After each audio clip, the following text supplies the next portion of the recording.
Hello everyone, this is Nilesh Kumar Gupta and you are watching HG Physics Classes. Well, आज हम लोगों को नया चैप्टर शुरू करना है, चैप्टर नंबर 11. तैयार हैं हम लोग? चलिए तो शुरुआत करते हैं.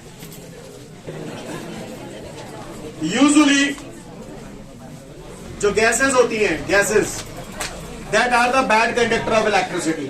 गैसेस के अंदर से इलेक्ट्रिसिटी पास नहीं होती है. कोई भी पूछे गैसेस तो gases are the bad conductor of electricity. सामान्यतः गैस के अंदर से इलेक्ट्रिसिटी पास नहीं होती है. लेकिन अगर गैसों का प्रेशर धीरे धीरे करके कम कर दिया जाए तो गैसों के अंदर से इलेक्ट्रिसिटी पास होने लगती है. क्लियर? और इसी को हम लोग बोलते हैं इलेक्ट्रिक डिस्चार्ज. यानी अगर हम गैसों के अंदर इलेक्ट्रिसिटी फ्लो करना चाहते हैं तो हमें गैसों के प्रेशर को लगातार धीरे धीरे करके रिड्यूस करना पड़ेगा. गैसों का प्रेशर जब एक लिमिट से ज्यादा रिड्यूस हो जाएगा तो गैसों के अंदर से इलेक्ट्रिसिटी पास होने लगती है, जिसको हम लोग बोलते हैं इलेक्ट्रिक डिस्चार्ज. किसी ने भी अगर मुझसे पूछा इलेक्ट्रिक डिस्चार्ज क्या होता है तो उसे बोलेंगे the flow of electricity through gases at low pressure is called electric discharge. Again I repeat, the flow of electricity through gases at low pressure is called electric discharge. Low pressure पर gases के अंदर से electricity का पास होना electric discharge कहलाता है. Again last time फिर से रिपीट कर रहा हूं, the flow of electricity through gases at low pressure is called electric discharge.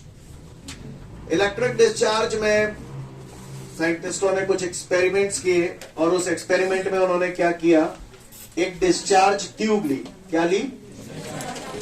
ये मैंने यहां पर एक ट्यूब बनाई है. ये मैंने यहां पर एक ग्लास ट्यूब बनाई है. ट्यूब देख पा रहे हैं आप सभी लोग? और ये जो ट्यूब है इसके यहां पर दोनों तरफ ये प्लेट्स लगी हुई हैं और इन दोनों प्लेटों के बीच में मैंने यहां पर 10,000 वोल्ट का पोटेंशियल डिफरेंस अप्लाई किया है. क्लियर? कितना पोटेंशियल डिफरेंस अप्लाई किया है? 10,000 वोल्ट का. और यहां पर एक पंप लगा हुआ है. ये पंप इसके अंदर जो गैसेस भरी हुई हैं, जो एयर भरी हुई है, उसको सक करता है. अब यहां पर इस पंप का काम क्या है कि यहां पर जो गैस भरी हुई है उसके प्रेशर में वेरिएशन कर सकता है, चेंज कर सकता है. प्रेशर को बढ़ा भी सकता है और प्रेशर को घटा भी सकता है. Clear? Again I repeat, pressure को बढ़ा भी सकता है और प्रेशर को घटा भी सकता है. क्लियर?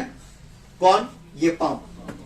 तो जब ये एक्सपेरिमेंट किया गया तो यहां पर हमने कुछ खास बात देखी. इन दोनों प्लेटों के बीच में हमने 10,000 वोल्ट का पोटेंशियल डिफरेंस अप्लाई किया है. ये मैंने 10,000 वोल्ट की यहां पर ये बैटरी लगा दी. ये नेगेटिव टर्मिनल है तो जाहिर सी बात है ये कैथोड हो गया.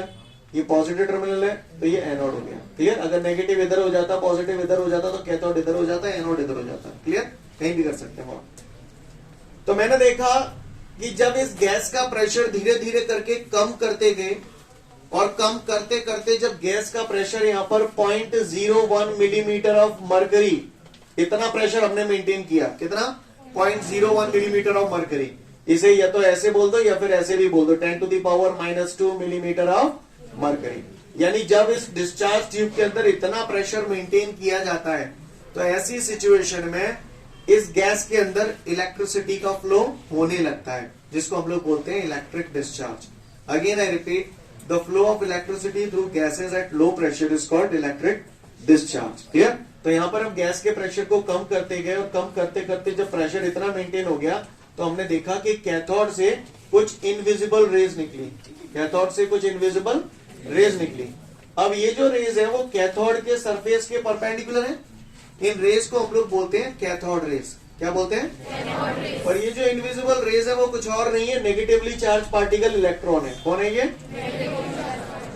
और नेगेटिवली चार्ज पार्टिकल इलेक्ट्रॉन्स की अगर मैं बात करूं तो इलेक्ट्रॉन्स के बारे में मैं बचपन से पढ़ता चला आ रहा हूं. इलेक्ट्रॉन पे चार्ज कितना होता है जरा मुझे बता दीजिए प्लीज.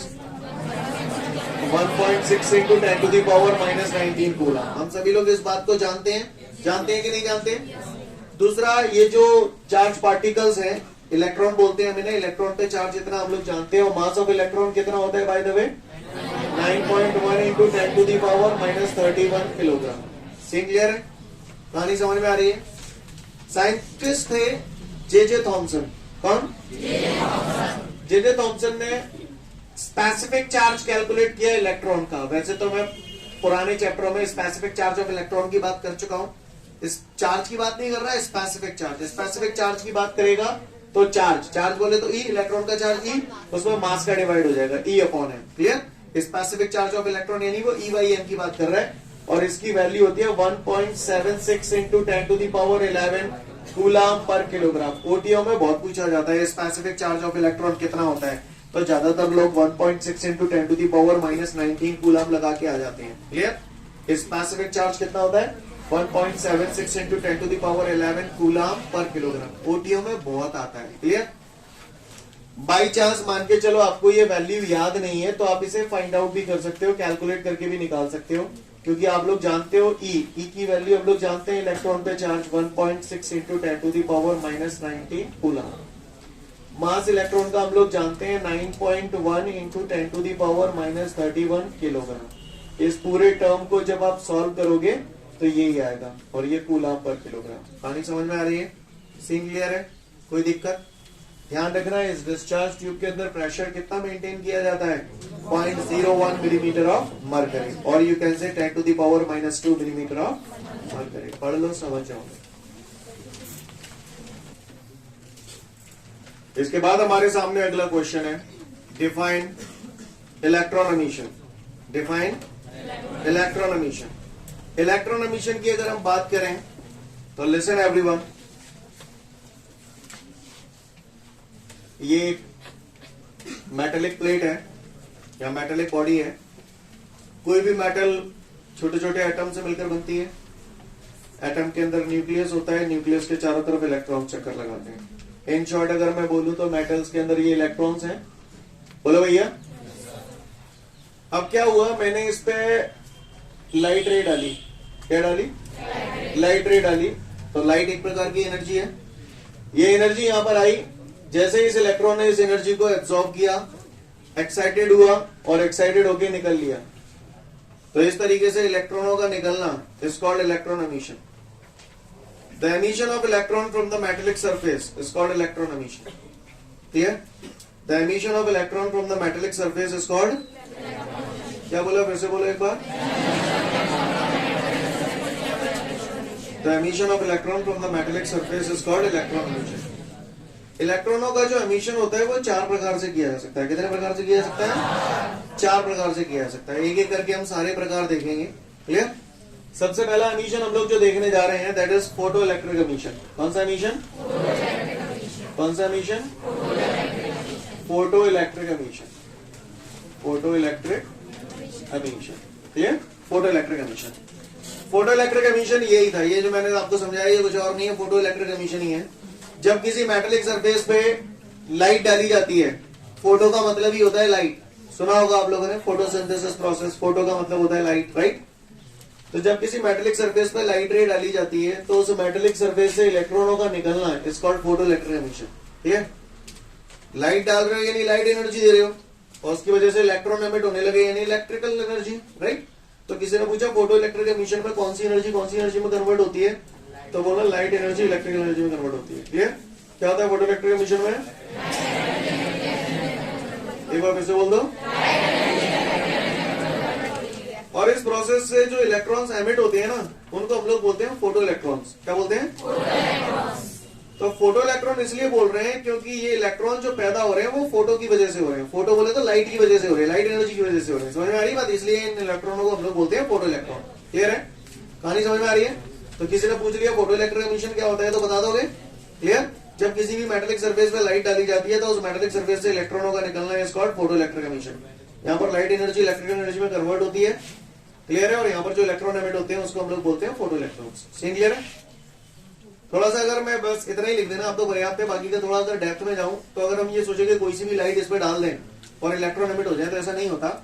हम इसमें जो लाइट डालते हैं वो स्पेसिफिक टाइप की लाइट डालते हैं और वो होती है अल्ट्रावायलेट लाइट, यानी स्पेशली लो वेवलेंथ वाली लाइट इस पे डाली जाती है। तो यूजुअली हम लोग अल्ट्रावायलेट लाइट यूज करते हैं। आपको याद होगा मैंने इलेक्ट्रोमैग्नेटिक वेव्स में एक बड़ी सी टेबल बनवाई थी, तो वहां पर एक पॉइंट लिखा था कि अल्ट्रावायलेट रेडिएशन का यूज फोटो इलेक्ट्रिक एमिशन, ये फोटो इलेक्ट्रिक एमिशन है। समझ में? तब मैंने बोला था कि आएगा एक दिन, आज दिन आ गया। क्लियर है? तो यहाँ पर जो लाइट डाली जाती है स्पेशली वो लो वेवलेंथ वाली अल्ट्रावायलेट लाइट डाली जाती है। क्लियर? आएगा अभी आगे और डिटेल में आएगा, डोंट वरी। तो फिलहाल इतना समझ में आया कि किसी भी मेटेलिक सरफेस पर लाइट रे डाली जाती है तो उस सरफेस से इलेक्ट्रॉनों का निकलना is called photo electric emission. यहाँ पर जो इलेक्ट्रॉन एमिट होते हैं उसे हम लोग बोलते हैं फोटो इलेक्ट्रॉन। क्या बोलते हैं? और कौन सी एनर्जी में कन्वर्ट होती है?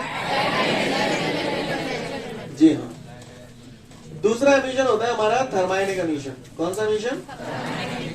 थर्मायनिक एमिशन की अगर बात की जाए तो थर्मायनिक एमिशन में क्या होता है, जैसे कोई भी मेटेलिक बॉडी है, हम उसे गर्म करते हैं। क्या करते हैं? नाम से पता चल रहा है थर्मायनिक। थर्म मतलब हीट, आयन आप जानते ही हो, आयंस इलेक्ट्रॉन के नेगेटिव आयंस ही तो है। यस और नो? अब यहाँ पर जो इलेक्ट्रॉन है, तो जाहिर सी बात है जब मैं किसी मेटेलिक सरफेस को गर्म करता हूं तो गर्म करने से उस मेटेलिक सरफेस से इलेक्ट्रॉन निकलने लगते हैं। This phenomena is called thermionic emission. नाम से पता चल गया आपको, क्लियर? यानी किसी भी मेटेलिक सरफेस को गर्म करने पर उस मेटेलिक सरफेस से इलेक्ट्रॉनों का निकलना is known as thermionic emission. Clear? जब भी किसी मेटेलिक सरफेस को गर्म किया जाता है तो उस मेटेलिक सरफेस से इलेक्ट्रॉन एमिट होने लगते हैं, जिसको हम लोग बोलते हैं थर्मायनिक एमिशन। थर्मायनिक एमिशन की अगर बात की जाए तो थर्मायनिक एमिशन में कौन सी एनर्जी दे रहा हूं मैं यहाँ से? Heat energy. और इलेक्ट्रॉन एमिट हो रहे हैं इलेक्ट्रिकल एनर्जी। तो किसी ने पूछ लिया थर्मायनिक एमिशन में कौन सी एनर्जी में कन्वर्ट होती है, तो क्या बोलेंगे? हीट एनर्जी इलेक्ट्रिकल एनर्जी में कन्वर्ट होती है। क्लियर? थर्मायनिक एमिशन में कौन सी एनर्जी में कन्वर्ट होती है? हीट एनर्जी इलेक्ट्रिकल एनर्जी में कन्वर्ट होती है। और यहाँ पर जो इलेक्ट्रॉन एमिट होते हैं, यहाँ पर जो इलेक्ट्रॉन एमिट हो रहे थे उनको क्या बोल रहे थे? यहाँ पर जो इलेक्ट्रॉन एमिट होते हैं उन्हें बोलते हैं थर्मायंस। क्या बोलते हैं? थर्मायंस। थर्म माने हीट, और हीट की वजह से ये नेगेटिव आयंस यानी कि इलेक्ट्रॉन एमिट हो रहे हैं। नहीं ये बात क्या बोलते हैं ना? कौन सी एनर्जी कन्वर्ट हो रही है? अच्छा, समझ गया? आगे बढ़ो। यार थोड़ी सा डिस्कशन आपसे करना चाहता हूं। मैं यहाँ से मेटेलिक सरफेस से इलेक्ट्रॉन एमिट करना चाहता हूँ, है ना? चलो मैं नहीं करूंगा। समझ में आ गया था मेरे एमिशन? तीसरे एमिशन की तरफ मैं जाता हूँ। तीसरा एमिशन है फील्ड एमिशन। कौन सा emission? Field emission. Field emission की अगर मैं बात करूं तो फील्ड एमिशन में क्या होता है, सभी लोग ध्यान से सुनेंगे, कुछ पुरानी यादें ताजा करते हैं इसमें। एक बात बताओ, सब लोग ध्यान से सुनिएगा। ये एक बंदा है, टकला है, इसकी चांद पे टोपा है, यानी ये टोपा है, और एक पार्टी में गया 31st के सेलिब्रेशन में ये जा रहा है, और इसी दरमियान यहाँ पे हवा चल रही है भरभरा की। This is the direction of flow of air. कहो टोपा उड़ जाएगा, टोपा बाहर थोड़ी उड़ेगा, टोपा उड़ जाएगा। जैसे बात समझ में आई? क्योंकि टोपे पर फोर्स लगेगा इधर की तरफ, राइट, हवा की वजह से। फील्ड एमिशन की अगर हम बात करें तो हम लोग पुराने पढ़े लिखे लोग हैं। ये इलेक्ट्रिक फील्ड है, ये एक स्ट्रॉन्ग इलेक्ट्रिक फील्ड है, और स्ट्रॉन्ग इलेक्ट्रिक फील्ड में मैंने ये चैप्टर 1 में पढ़ रखा है, और आप लोगों ने भी मुझे कई बार बताया है कि अगर मैं यहाँ कोई नेगेटिवली चार्ज पार्टिकल इलेक्ट्रॉन रख दूं तो उसमें फोर्स किधर लगेगा। ऐसा आप जानते हो ना? तो बस खत्म कहानी। अगर यहाँ पर मैंने कोई मेटेलिक प्लेट रख दी किसी स्ट्रॉन्ग इलेक्ट्रिक फील्ड में, तो उस मेटेलिक सरफेस से इलेक्ट्रॉनों का एमिट होना, that is known as field emission. That is known as field emission. यानी जब किसी मेटेलिक सरफेस को किसी स्ट्रॉन्ग इलेक्ट्रिक फील्ड में रख दिया जाता है तो उस मेटेलिक सरफेस से इलेक्ट्रॉनों का निकलना is called field emission. Feeling आया आपको? समझ में आई बात? क्लियर? Field emission. इसके बाद चौथा एमिशन जो होता है दैट इज सेकेंडरी एमिशन। कौन सा एमिशन? Secondary emission. कौन सा emission? Secondary emission. Secondary emission की अगर हम बात करें तो सभी लोग गौर फरमाएंगे इधर। सेकेंडरी एमिशन में क्या होता है, इसको समझने के लिए थोड़ा सा ध्यान दीजिएगा। एक मोटा सेट पलंग पे बाद में लेटांगे भाई, ये बंदूक है। Not the matter of laughing, try to understand everyone. बंदूक से गोली निकलेगी, बंदूक से गोली का निकलना इज कॉल्ड प्राइमरी एमिशन।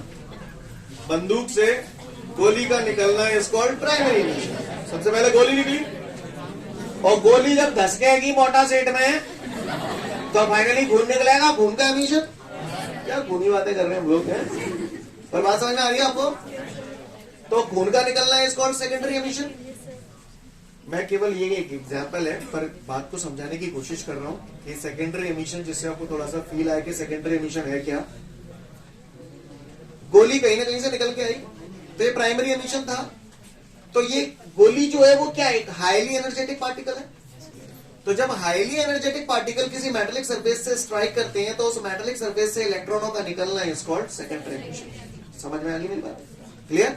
जब हाईली एनर्जेटिक पार्टिकल किसी मेटेलिक सरफेस से स्ट्राइक करते हैं तो उस मेटेलिक सरफेस से इलेक्ट्रॉनों का निकलना इज कॉल्ड सेकेंडरी एमिशन। कहानी समझ में आई सभी को? तो किसी ने पूछेगा इलेक्ट्रॉन एमिशन क्या होता है और उसके टाइप बता दो, तो हम बता तो नहीं पाएंगे ना? बता देंगे? मैं एक बार बोल देता हूं। The emission of electron from the metallic surface is called electron emission. It is of 4 types. Photo electric emission. Photo electric emission में लाइट रे डाली जाती है मेटेलिक सरफेस से, इलेक्ट्रॉन एमिट होने लगते हैं। फोटो इलेक्ट्रिक एमिशन, इसमें लाइट एनर्जी इलेक्ट्रिकल एनर्जी में कन्वर्ट होती है। इसमें जो इलेक्ट्रॉन प्रोड्यूस होते हैं उन्हें हम लोग फोटो इलेक्ट्रॉन बोलते हैं। दूसरा थर्माइनिक एमिशन, जब किसी मेटेलिक सरफेस को गर्म किया जाता है तो उस मेटेलिक सरफेस से इलेक्ट्रॉन निकलने लगते हैं, इसको हम लोग बोलते हैं थर्माइनिक एमिशन। इसमें हीट एनर्जी इलेक्ट्रिकल एनर्जी में कन्वर्ट होती है। इसमें जो इलेक्ट्रॉन निकलते हैं उन्हें हम थर्माइन्स कहते हैं। तीसरा होता है फील्ड एमिशन, जब किसी मेटेलिक सरफेस को स्ट्रॉन्ग इलेक्ट्रिक फील्ड में रखा जाता है तो उस मेटेलिक सरफेस से इलेक्ट्रॉनों का निकलना है, is called field emission. Next होता है सेकेंडरी एमिशन, जब हाईली एनर्जेटिक पार्टिकल्स किसी मेटेलिक सरफेस से टकराते हैं तो उस मेटेलिक सरफेस से इलेक्ट्रॉनों का निकलना is called secondary emission. I hope you understand. तो फटाफट डिफाइन एमिशन ऑफ इलेक्ट्रॉन भी पढ़ लो और साथ साथ टाइप्स ऑफ एमिशन पढ़ लो। इसके बाद बीच में एक क्वेश्चन हमारा रह गया है जिसमें है define work function. Work function को हम लोग थ्रेशोल्ड एनर्जी भी बोलते हैं, तो ध्यान से सुनिएगा वर्क फंक्शन या थ्रेशोल्ड एनर्जी क्या होती है। दुनिया वालों, वोट डालने के लिए न्यूनतम आयु 18 साल। क्लियर है? वोट डालने के लिए न्यूनतम आयु 18 साल है। अगर कोई बंदा 18 साल से ज्यादा का हुआ तो वोट अच्छा डाल सकता है, 18 से कम का हुआ तो वोट। समझ में आता है?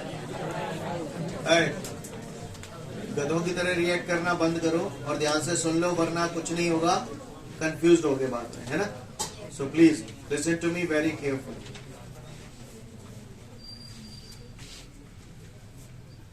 आप में जिस दिन घर में ज्यादा पड़ जाते हैं तो हम घर की दहलीज लांग जाते हैं, शाम को वापस आ जाते हो, बात एक अलग है। पर तो ऐसी नौबत आती है कि नहीं आती? तो जिन लोगों के साथ आती है वो लोग मेरी बात को ज्यादा बेहतर समझ पा रहे हैं। तो घर से घर की दहलीज को क्रॉस करने के लिए आपको मिनिमम कितने चांटे चाहिए?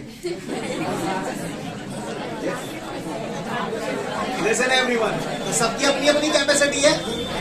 वो एक हाथ तो चांटे में ही निकल जाता है, वो वापस ही निकल जाता है। सही है कि नहीं? नहीं तो सबकी अपनी अपनी नेचर है। चल खड़ा जा तू, तुझसे कह रहा हूं, चल चल खड़ा चल।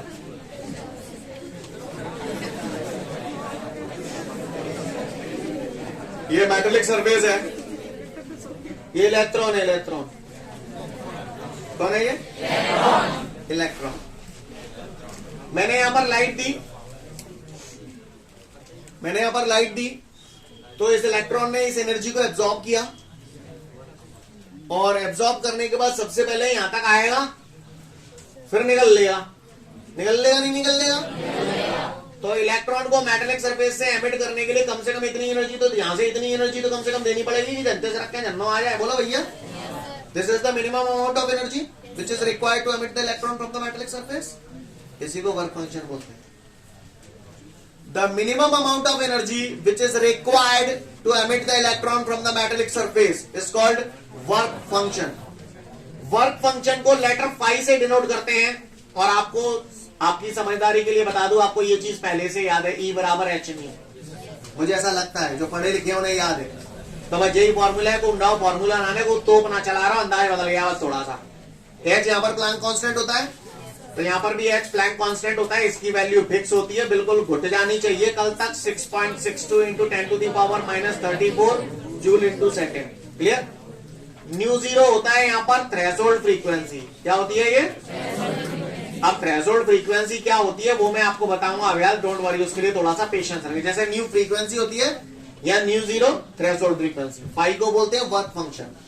और वर्क फंक्शन को हम लोग यूजुअली इलेक्ट्रॉन वोल्ट में नापते हैं। क्या में नापते हैं? जैसे आप सब लोगों का वजन नापना है तो किलोग्राम में नापते हैं। बोलो, क्या आप लोगों के वजन को क्विंटल में नहीं नापा जा सकता? नापा जा सकता है। आप लोगों के वजन को टन में नहीं नापा जा सकता? नापा जा, टन में नापेंगे तो 0.0 करके कुछ वैल्यू आएगी। आप लोगों के वजन को तोले में नहीं नापा जा सकता? कितने तोले के हो नापा जा सकता है, पर ऐसे से जो है नंबर बड़े आएंगे। पर ज्यादातर आप सब लोग जो है वो किलोग्राम की रेंज में आ जाते हैं, इसलिए हम लोग on an average kilogram use करते हैं। जो बोल रहा हूँ आपको समझ में आ रहा है? सोना हम लोग खरीदते हैं तो ज्यादातर तोले में ही खरीदते हैं, मेजॉरिटी तोले में ही खरीदती है, इसलिए हम लोग उसका यूजुअल यूनिट जो यूज करते हैं वो तोला। वर्क फंक्शन जो है ना वो एनर्जी है, जूल में भी नाप सकते हैं, अर्ग में भी नाप सकते हैं, पर यूजुअली जो वर्क फंक्शन हम लोग मेजर करते हैं वो इलेक्ट्रॉन वोल्ट में करते हैं। क्लियर है? तो वर्क फंक्शन है क्या? It is the minimum amount of energy which is required to emit the electron from the metallic surface. किसी मेटेलिक सरफेस से इलेक्ट्रॉन एमिट करने के लिए जो मिनिमम एनर्जी मुझे चाहिए उसको मैं बोलता हूं वर्क फंक्शन। जैसे फॉर एग्जांपल मैं आपको बताऊं, मैंने बोला कि भैया ये जो मेटेलिक सरफेस है ना इसके लिए वर्क फंक्शन 5 इलेक्ट्रॉन वोल्ट है। कितना है? 5। तो इसका मतलब जाने अनजाने मैंने आपको ये बता दिया कि अगर आप यहाँ से इलेक्ट्रॉन एमिट करना चाहते हैं तो आपको एनर्जी देनी पड़ेगी इसको। तो आप यहाँ से जो एनर्जी दो ना वो कम से कम 5 इलेक्ट्रॉन की वोल्ट की दो। बातें ज्यादा अगर दोगे तो इलेक्ट्रॉन एमिट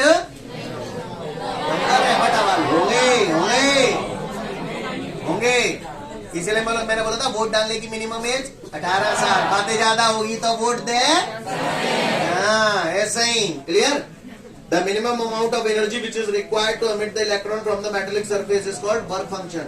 ये क्या है? मैंने बोला ये वर्क फंक्शन है इस मेटल का, तो इसका मतलब क्या हुआ?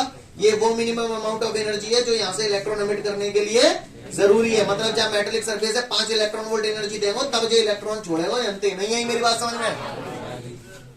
सीन क्लियर है? अगर किसी ने पूछा हमसे वर्क फंक्शन क्या होता है तो हम उसे बोलेंगे the minimum amount of energy which is required to emit the electron from the metallic surface is called work function. It is denoted by the letter phi. इसका फॉर्मूला है phi बराबर h mu 0। h Planck constant है, इसकी value होती है 6.62 into 10 to the power -34 joule into second. और इस mu 0 को बोलते हैं थ्रेशोल्ड फ्रीक्वेंसी। क्या बोलते हैं? क्या बोलते हैं? जी हाँ, वर्क फंक्शन को नापते काय में इलेक्ट्रॉन। ये अलग अलग मेटल के लिए अलग अलग होता है, नेचर ऑफ द सरफेस पे डिपेंड करता है। समझ में आ रही है बात? सीन क्लियर है? किसी ने वर्क फंक्शन पूछ लिया तो बता दोगे कि चुप रह जाओगे? ठीक है। वर्क फंक्शन को हम लोग थ्रेशोल्ड एनर्जी भी बोलते हैं। क्या बोलते हैं? 1 से 2 मिनट का समय दिया, पूछूंगा। लिसन एवरीवन, फिर से सुनते हैं हम लोग ध्यान से। जैसे मैंने बोला कि ये मेटेलिक सरफेस है, इसके लिए वर्क फंक्शन 5 इलेक्ट्रॉन वोल्ट है, तो कम से कम यहां से 5 इलेक्ट्रॉन वोल्ट एनर्जी देनी पड़ेगी तभी इलेक्ट्रॉन एमिट होगा। 5 से ज्यादा दूंगा तो नाला को तुम लक्षित ना सुन रहे, जबरई कर रहे हो। 5 से ज्यादा दूंगा तो हो ही जाएगा, 5 से कम दूंगा तो लोचा। अगर इसका वर्क फंक्शन कम से कम 5 इलेक्ट्रॉन वोल्ट एनर्जी देनी पड़ेगी तब जाके इलेक्ट्रॉन एमिट होगा। मैं चाह रहा हूँ कि इलेक्ट्रॉन फटाफट एमिट हो जाए, तो इसके लिए इस मेटल का यहाँ पर जो वर्क फंक्शन होना चाहिए वो कैसा होना चाहिए? कम होना चाहिए। अगर मान लीजिए जाको वर्क फंक्शन 5 की बजाय 2 इलेक्ट्रॉन वोल्ट होता तो 2 इलेक्ट्रॉन वोल्ट तक ही जाते वाले। 0.2 होता था कितने अच्छा होता है, 0.02 होता तो और अच्छा होता। अगर मैं मेटेलिक सरफेस से इलेक्ट्रॉन अच्छे से एमिट करना चाहता हूं तो आपको क्या लगता है उस मेटेलिक सरफेस का वर्क फंक्शन कैसा होना चाहिए? है? कम से कम होना चाहिए, कम से कम होना चाहिए। यानी आप लोगों ने ये बोला कि भैया ये इलेक्ट्रॉन है, इलेक्ट्रॉन झट से एमिट करना चाहते हो आप, तो हम तो चाहते हैं कि कम से कम एनर्जी दे सो ही खेले जाए। बोलो, तो इसके लिए आपने बोला वर्क फंक्शन कम से, आपको पल्ले पड़ा वर्क फंक्शन फाई से डिनोट करते हैं। फाई जितना कम होगा तो कम एनर्जी में इलेक्ट्रॉन उचक जाओ। नहीं यही बात समझ? चाय बना लेते हो? काय में बनाते हो? पतीले में, बासन में। है। जब आप चाय बनाते हो तो किसी न किसी बर्तन का इस्तेमाल करते हो। मोम को बर्तन लेते हो, स्टील का बर्तन इसलिए यूज करते हैं, मोम का क्यों नहीं करते? क्योंकि मोम को बर्तन यूज चाय खदक देते पहले मोम पे लग जाओ। सही बोल रहा हूं? बोलो भैया। मैं चाय बनाने के लिए एक ऐसे कंटेनर का इस्तेमाल करता हूं, ऐसे सब्सटेंस का इस्तेमाल करता हूं जिसका मेल्टिंग पॉइंट समझ में है। मैं नीलेश कुमार गुप्ता यहां पर एक मेटल इस्तेमाल करना चाहता हूं थर्माइनिक एमिशन के लिए। थर्माइनिक एमिशन मैंने अभी पढ़ा था कि जब किसी मेटेलिक सरफेस को गर्म करते हैं तो उस मेटेलिक सरफेस से इलेक्ट्रॉनों का निकलना इज कॉल्ड थर्माइनिक एमिशन। अब मैं गर्म करके इलेक्ट्रॉन एमिट करना चाहता हूं तो इस मेटल के अंदर क्या विशेषता होनी चाहिए कि तुरंत गर्म करवाने के इलेक्ट्रॉन निकलो नहीं, तो वर्क फंक्शन कम होना चाहिए, और दूसरा इस मेटल का मेल्टिंग पॉइंट ज्यादा होना चाहिए, क्योंकि मेल्टिंग पॉइंट कम है जाएगा तो इलेक्ट्रॉन बाद में निकलेंगे, वो पहले पिघल के हाथ में आ जाओ। नहीं है मेरी बात समझ में? तो मेल्टिंग पॉइंट कैसा होना चाहिए?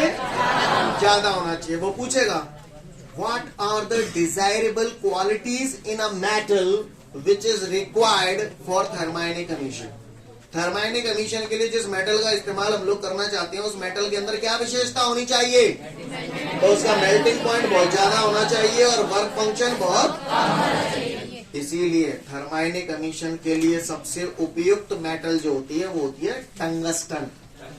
केमिस्ट्री में सुना होगा टंगस्टन, डब्ल्यू से रिप्रेजेंट करते हैं। टंगस्टन का मेल्टिंग पॉइंट बहुत ज्यादा होता है और वर्क फंक्शन। पढ़ लो, एक क्वेश्चन होगा, explain the desirable qualities in a metal which is required for thermionic emission. ठीक है, तो फिर आज के लिए पर्याप्त है, कल फिर मिलते हैं। Thank you everyone, have a great day.